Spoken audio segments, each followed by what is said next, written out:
సమర్థ సద్గురువు లభిస్తే గురువును మార్చకూడదు అని నిరూపించిన భక్త పంతు అనుభవము. ఒక రోజున పంతు అను ఒక భక్తుడు BB&CI వారి రైలులో ప్రయాణం చేయుచుండెను. అతనికి షిరిడీకి వెళ్ళడం ఎంతమాత్రమూ ఇష్టం లేదు.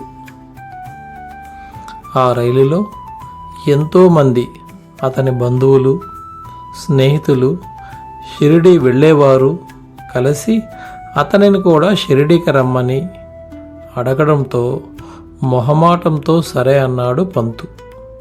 కానీ అతని మనసులో లేదు.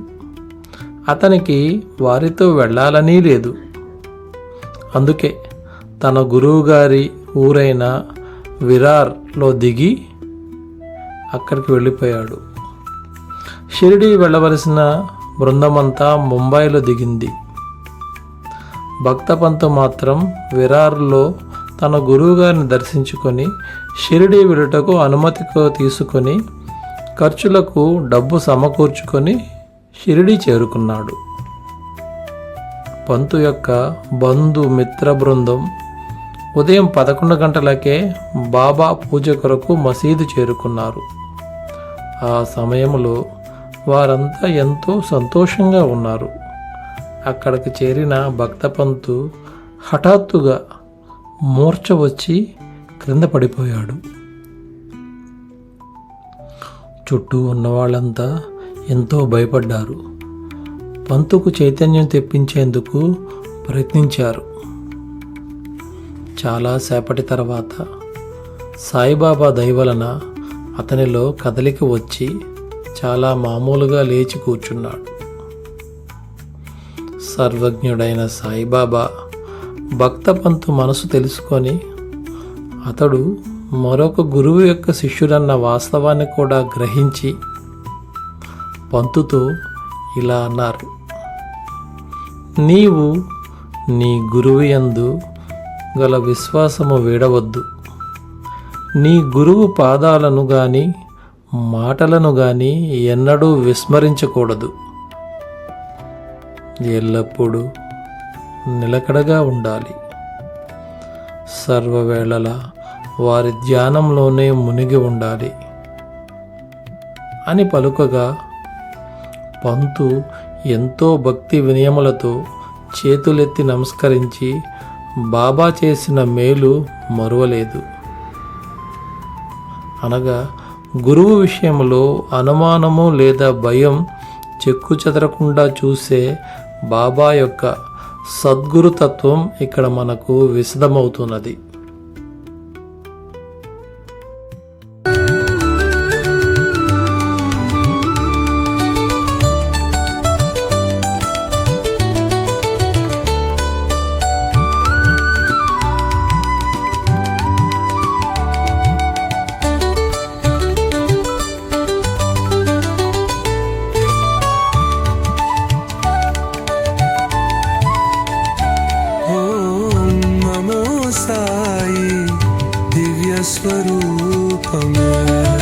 శ్రీ సాయిబాబా యొక్క స్వీయ అనుభవమైన అన్వేషణ అనే వృత్తాంతము.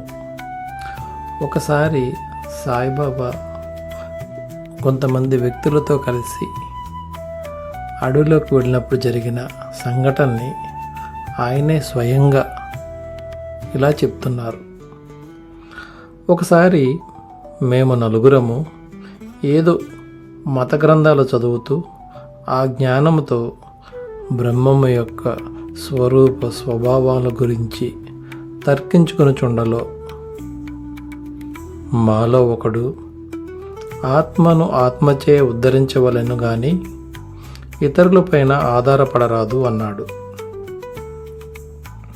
అప్పుడు రెండోవాడు మనస్సును స్వాధీనంలో ఉంచుకున్నవాడే ధన్యుడని, మన ఆలోచనల నుండి ముక్తులమైతే మనకంటే ప్రేమ స్వరూపమైనది ప్రపంచంలో ఏదీ ఉండదు అని చెప్పాడు.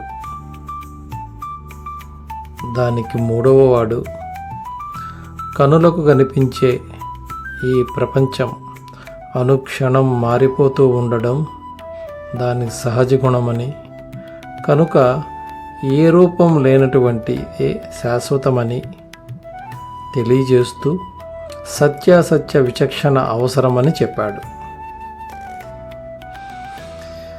ఇక 4వ వాడినైన నేను పుస్తక జ్ఞానం ఎందుకు పనికిరాదని, మనకు విధింపబడిన కర్మను మనము పూర్తి చేసిన తరువాత తనువు అనగా శరీరము, మనస్సు, పంచప్రాణములను సైతము గురువు పాదాలపై పెట్టి శరణు అంటే సర్వస్య శరణాగతి వేడుకోవాలి.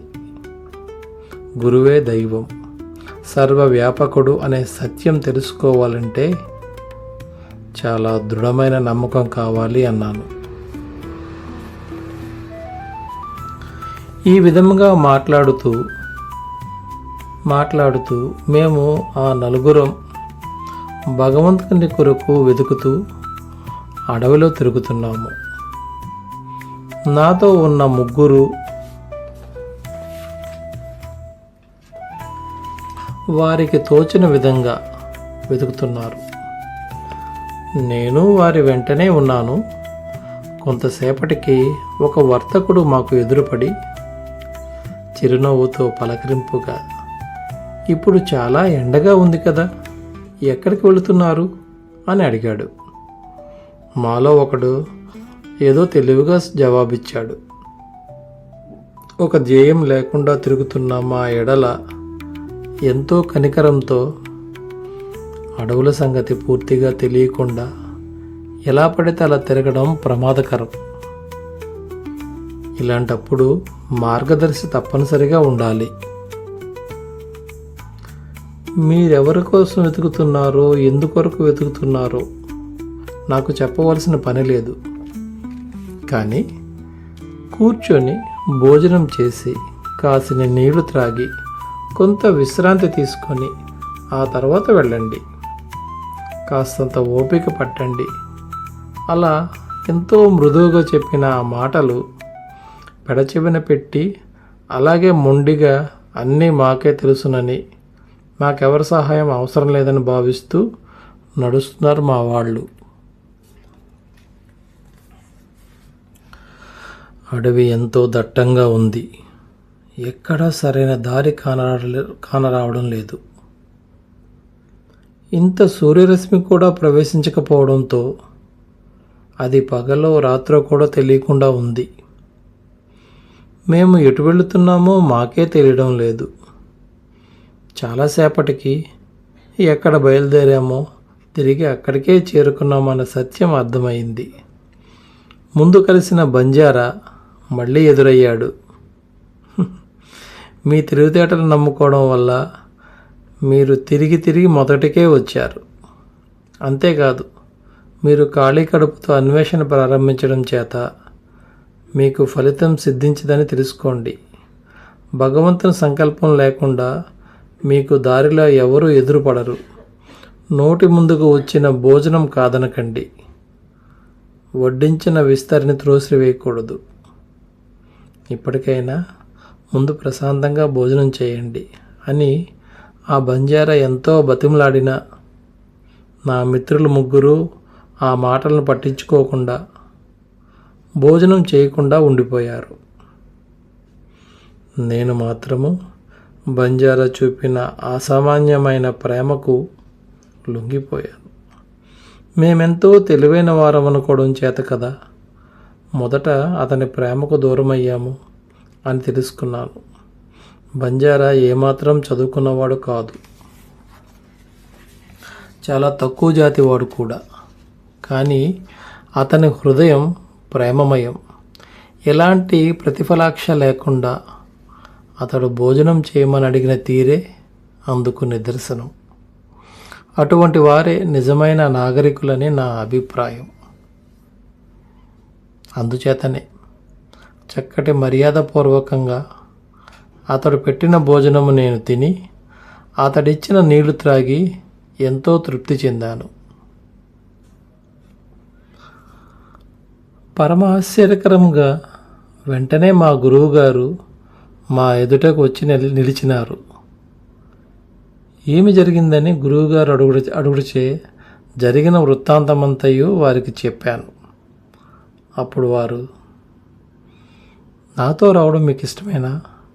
మీకు కావలసినది నేను చేసి చూపిస్తాను. నా యందు విశ్వాసం గల వారికి తప్పక జయం కలుగుతుంది అన్నారు. మిగిలిన ముగ్గురు వారి మాటలను సంబంధించక ఎటో వెళ్ళారు.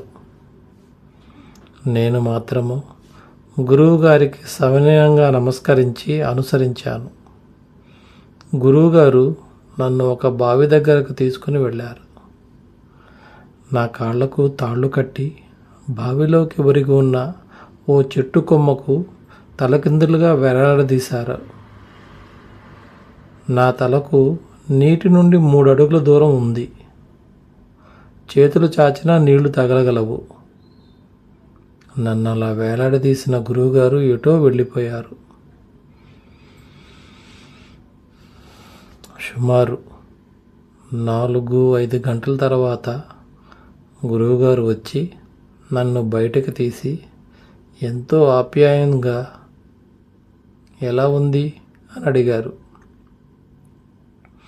నేను పొందిన అపరిమిత ఆనందం వర్ణించి తెలుపుటకు చేతకాని మూర్ఖుణ్ణి అని హృదయపూర్వకంగా ఒప్పుకున్నాను.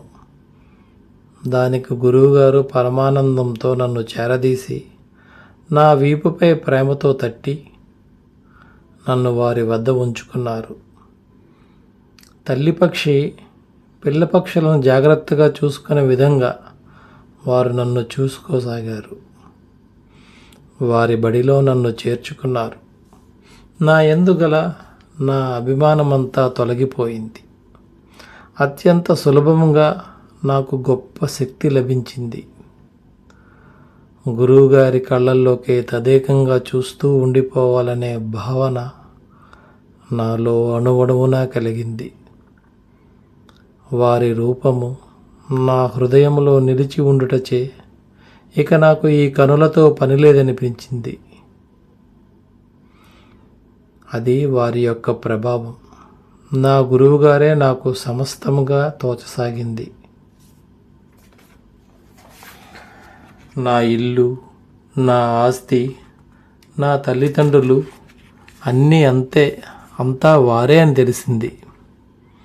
నా సకలేంద్రియాలు కన్నులలో చేరి నా దృష్టి గురువుగారి యందే కేంద్రీకృతమైంది. నా ధ్యానము గురువుగారిపై నా ప్రేమేమీ లేకుండానే నిలవబడింది. నా గురువుగారి అనుగ్రహంచే నాలో ఆత్మజ్ఞాన జ్యోతి ప్రకాశించింది. నాలో కోరుకోవలసిన కోరికలేవీ మిగలలేదు అని సాయిబాబా స్వయంగా తెలిపిన వృత్తాంతము.